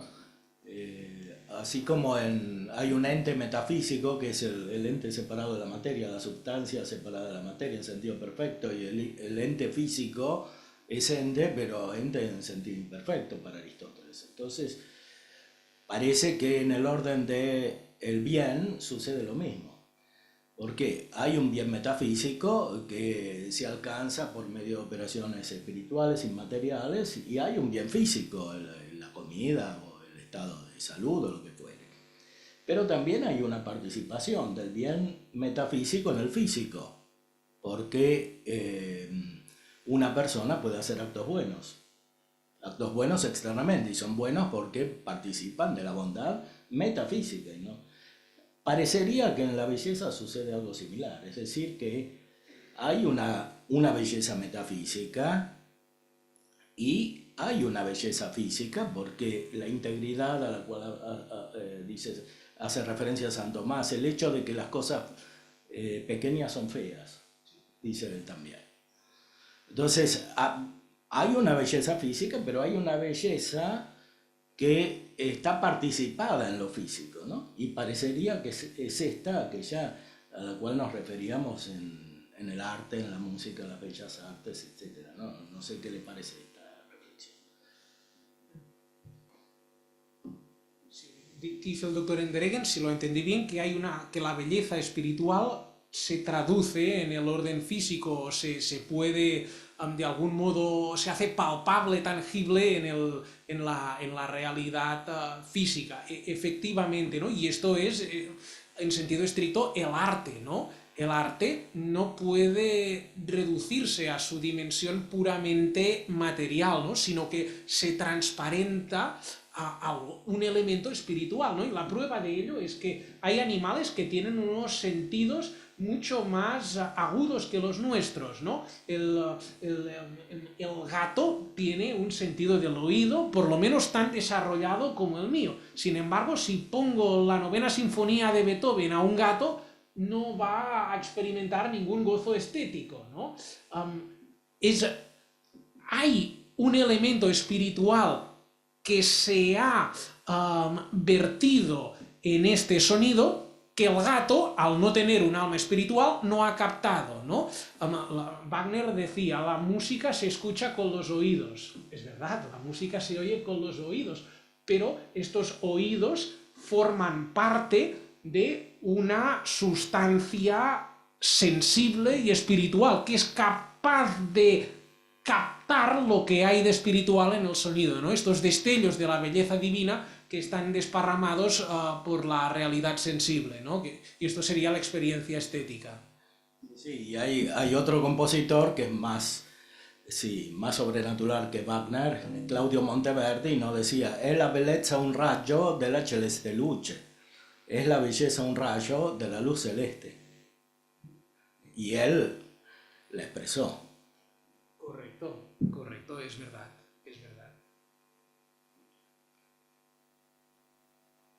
Sí, el doctor Nieves. Hablo de fuera de contexto, si los fundamentales son cinco, no había un sujeto fundamental que sería la libertad humana. La libertad humana cumpliría los tres requisitos que necesita todo trascendental para ser cabo, en tu opinión. Vale. Digamos, podemos decir en un sentido coloquial que la libertad es algo trascendental, ¿no? Y en el sentido de que es algo muy importante. Pero yo creo que hablando en rigor no podemos decir que sea un trascendental, ¿no? Porque el primer requisito, la conversión con el ente. Todo ente no es libre, ¿no? Una piedra es, ¿no? Pero no es libre. Es decir, la libertad no es una propiedad que acompañe a todo lo que es, ¿no? Um, la se- mm, Tiene solamente a los seres humanos. mm. Sí, digamos que es una propiedad que se encuentra en todos los seres espirituales, pero que no es una propiedad que acompañe a todo ente, ¿no? Se habla de noción trascendental en la medida que trasciende el orden categorial, es decir, toda esencia, toda naturaleza, independientemente de lo que sea, por el solo hecho de ser, tiene estas propiedades trascendentales, ¿no? Es una, es bella, es buena. Sin embargo, yo no creo que esto pueda decirse de la libertad, ¿no? En la medida que no todo ente, por el solo hecho de ser ente, es libre, ¿no? Podemos decir siguiendo, cogiendo el hilo, ¿no?, que usted soltaba, ¿no? Podríamos decir que es un trascendental de todos los seres espirituales. En este sentido, podríamos decir que sería un cierto trascendental, ¿no?, en la medida que acompaña a todos los seres espirituales. Sí. Me parece que ese caso es un caso de tema más lingüístico, ¿no? Porque una cosa es la noción lingüística de libertad y de trascendental, y otra es la noción metafísica de trascendental. Sí. Quizás desde el punto de vista del lenguaje puede ser correcto, pero no desde el punto de vista del lenguaje metafísico. No, exacto, yo creo que estamos diciendo lo mismo, ¿no? Pero el problema es del lenguaje, ¿no? Santo Tomás decía, los sabios no discuten de palabras, ¿no? Estamos de acuerdo en el concepto, creo, ¿no?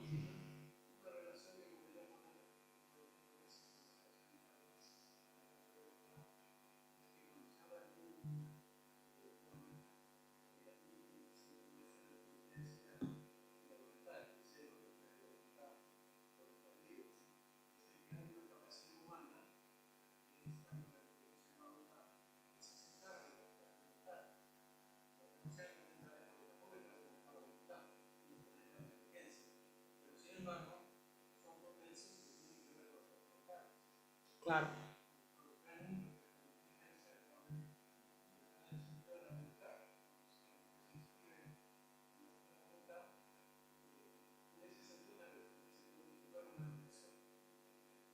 Tiene toda la razón, ¿no? Todos los trascendentales implican una relación con el alma humana, ¿no? Y en el alma humana se encuentra el intelecto y la voluntad, ¿no? Y Santo Tomás dice que el libre albedrío es una facultad del entendimiento y de la voluntad, ¿no? En el sentido que incluye virtualmente ambas facultades, ¿no? Ambas potencias. Sí, en este sentido... En este sentido se puede inscribir dentro de esta deducción, no como trascendental, pero formaría parte de este término de referencia de todos los trascendentales, ¿no?, que es el alma humana. Correcto. Muchísimas gracias por la apreciación.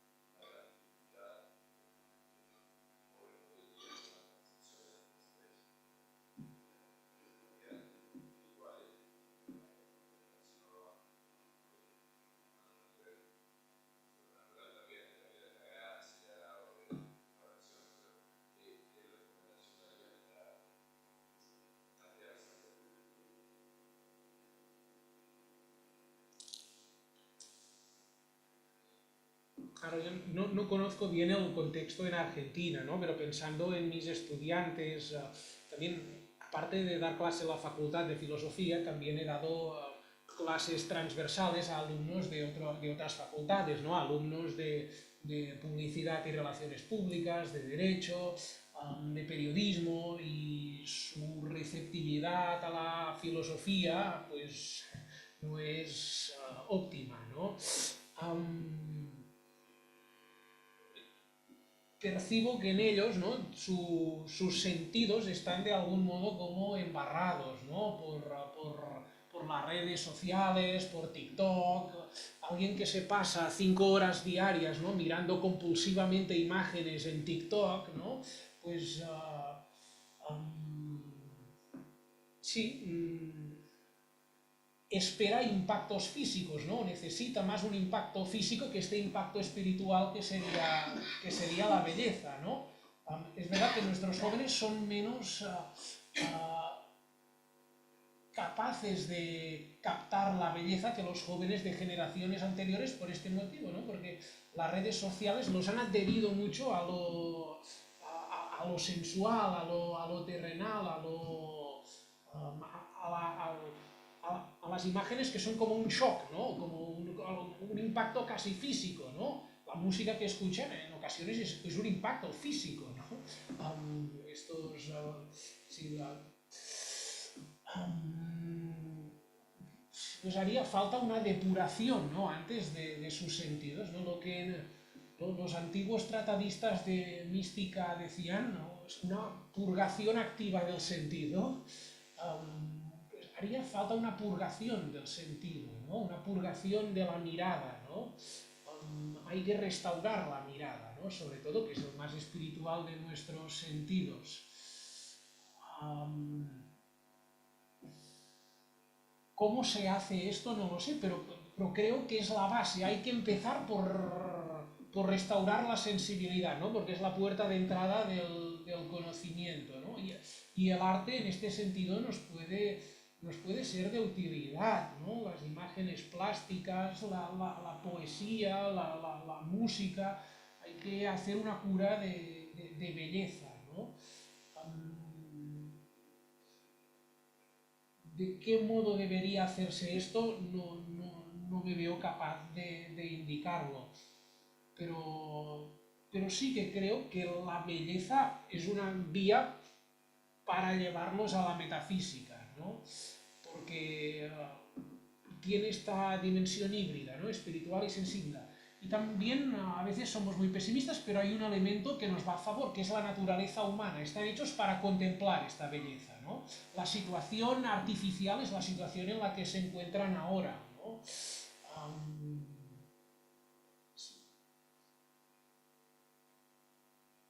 Sí, yo creo que si se les ofrece obras de arte auténticas, ¿no? Pues no las van a rechazar, ¿no? Si se hace con inteligencia, ¿no? No empezaremos con, no sé, con una misa de Tomás Luis de Vitoria, ¿no? Esto será al final de un proceso, ¿no? Me sabe mal no saber responderle, ¿no? Estoy...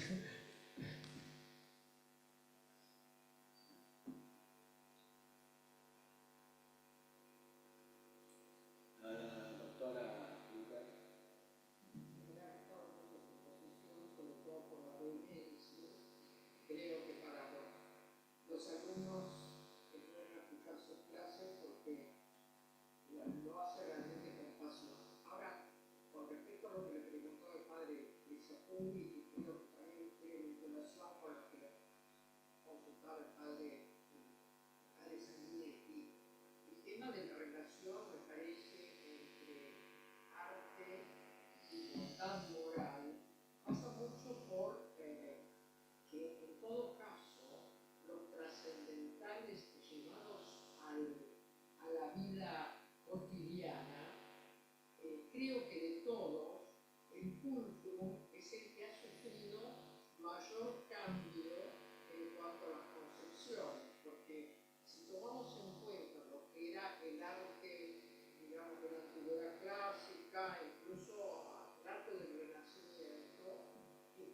presente esa idea de querer transmitir algo que vinculara, ¿no es cierto?, a una cierta bondad moral, a un cierto acercamiento a la divinidad. Esa claridad de la que usted hablaba, evidentemente estaba presente. Ahora, en lo que hoy se toma como arte, ahí cabría preguntarse, ¿cambiaron los conceptos para considerar esto como arte o no? Justamente, una de las cosas, como se hizo alusión como ejemplo, el caso de la música, por ejemplo, la música electrónica busca el impacto, no entiendo que para nada se encuentre la claridad. Entonces, uno tendría que ver a qué nos referimos cuando nos referimos a arte. Y eso también pasa, en parte por lo que usted decía, que el joven hoy está buscando cada vez un mayor impacto a los sentidos. Tiene que ver también, usted mencionó el cine. Si usted toma la cinematografía clásica y lo compara con la cinematografía actual, se da cuenta que no está el mismo criterio de belleza, de armonía, de claridad. En realidad, es mejor una película cuanto más efectos especiales tenga. Y eso en parte, ¿por qué? Porque pareciera que el espectador tiene los sentidos adormecidos y necesita cada vez un mayor estímulo. Cosa que, digamos, la cultura contemporánea, en cierta manera, propicia, porque me parece que hay una sobreestimulación de los sentidos naturales a tal punto, y esto me parece que se da más en el pulcrum, en la percepción del pulcrum, que en la percepción de otros trascendentales. No sé si usted está de acuerdo con esto.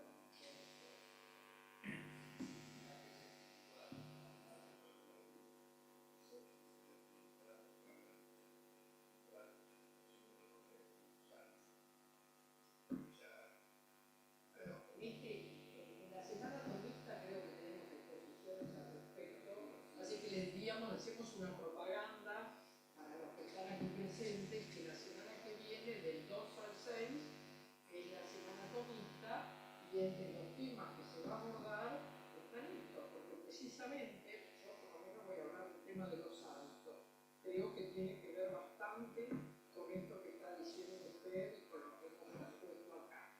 Otras personas hablarán también de los dones del Espíritu Santo, y hace relación a lo que usted decía, Padre Samuel. O sea, hay la perfección, es decir, los trascendentales nos tienen que llevar de algún modo a la perfección.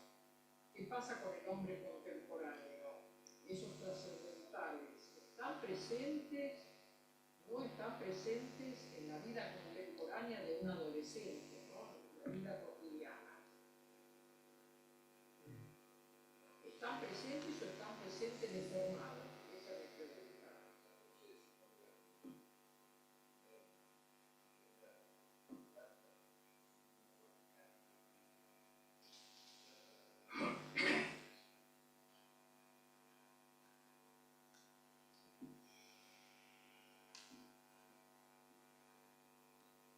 Sí, ha dicho muchas cosas interesantes la doctora. La central, si es que lo he entendido bien, es que usted me decía que la claritas, ¿no?, el trascendental de la belleza, de algún modo ha sido como desnaturalizado, ¿no?, en el mundo moderno, ¿no? De manera que parece que muchos jóvenes son incapaces de percibir, ¿no?, la belleza o de... parece que gozan más de lo que es menos bello desde un punto de vista trascendental, ¿no? De algo que tiene menor entidad, ¿no? De algo...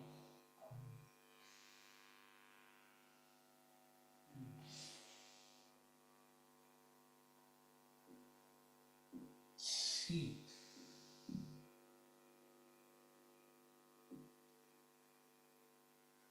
La pregunta, ¿cuál era, profesora? La última pregunta, lo que se produce es si, digamos, partía del presupuesto de que entre nuestras elementales, que en la vida cotidiana, la idea, el concepto, como decía el padre Anderegui, que me gusta más, la noción de pulcro ha ido cambiando mucho, de tal modo que a veces no se reconoce esa claridad del pulcro. Entonces, lo que yo pregunto es eso, porque ¿qué pasa con el pulcro? Y es algo que a mí se me ocurre, no digo que sea ese el motivo porque no estaba en esta circunstancia, no creo que puede haber sido tan previsor o tan vidente a largo tiempo Santo Tomás, que si en algún momento ha dejado el pulcro fuera de las nociones que emite, no haya sido porque la concepción, digamos, o la visión del pulcro pueda ser más cambiante o menos, digamos, más ligada a la subjetividad que la del mono. Desde una perspectiva metafísica, el grado de belleza depende del grado de ser, ¿no? Y esto es inamovible. Otra cuestión es nuestra capacidad para captar esto, para valorar en mayor medida lo que es más ente, lo que tiene más ser y que por lo tanto es más bueno y es más bello, ¿no? En este caso el problema sería de orden moral, esto ya sería una cuestión de filosofía moral, ¿no? Cuando el alma sensitiva no está debidamente dispuesta para ser gobernada por el alma intelectiva, entonces es cuando hay problemas, ¿no? Entonces es cuando uno no está bien dispuesto para captar la belleza de las cosas tal y como es, ¿no? Es decir, una vida buena, una vida virtuosa, pues favorece también la recta captación de la belleza, ¿no?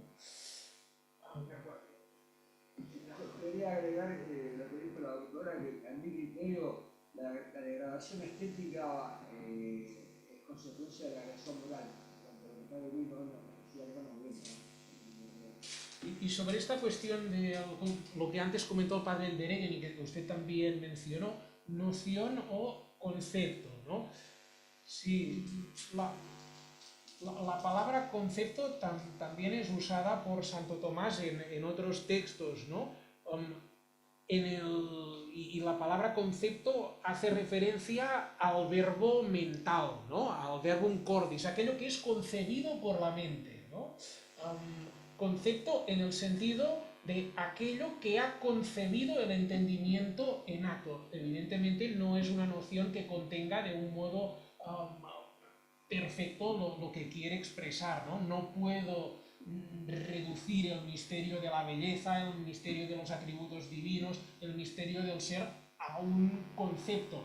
Sin embargo, el concepto no deja de ser aquello concebido, ¿no? El entendimiento, mientras está entendiendo en acto, mientras después de haber sido fecundado por la especie inteligible, concibe, da a luz al concepto, ¿no? Yo lo entendía en este sentido. Bueno, muchas gracias, doctor Abel Miró y Comas.